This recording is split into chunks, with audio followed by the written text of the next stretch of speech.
एक गांव में एक साहूकार अपने 7 बेटे और पोतों के साथ रहता था।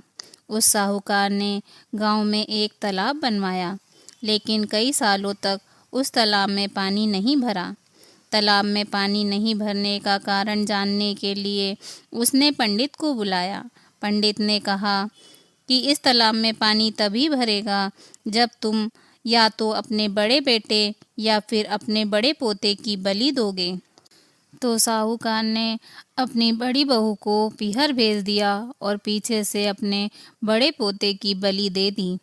गरजते बरसते बादल आए और तालाब पूरा भर गया।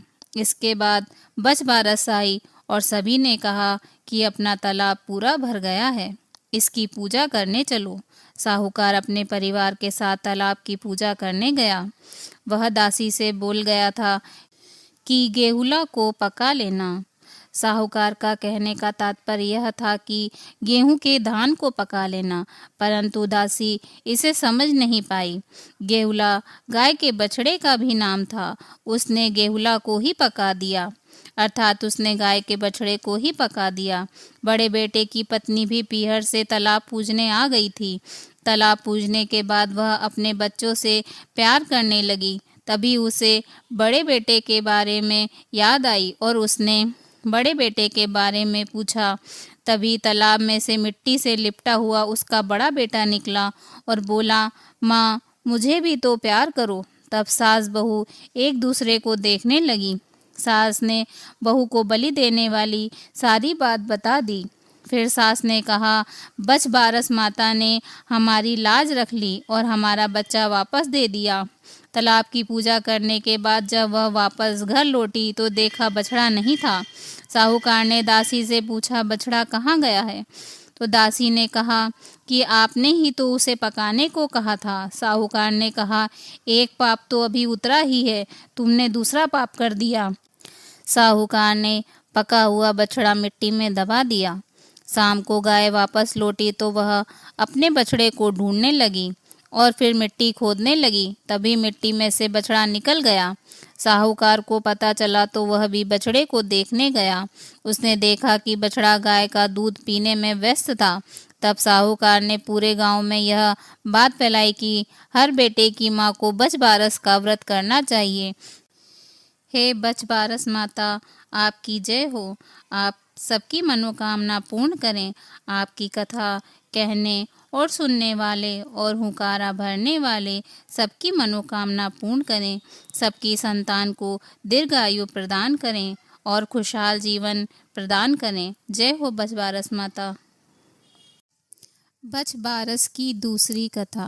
प्राचीन समय में भारत में सुवर्णपुर नामक एक नगर था।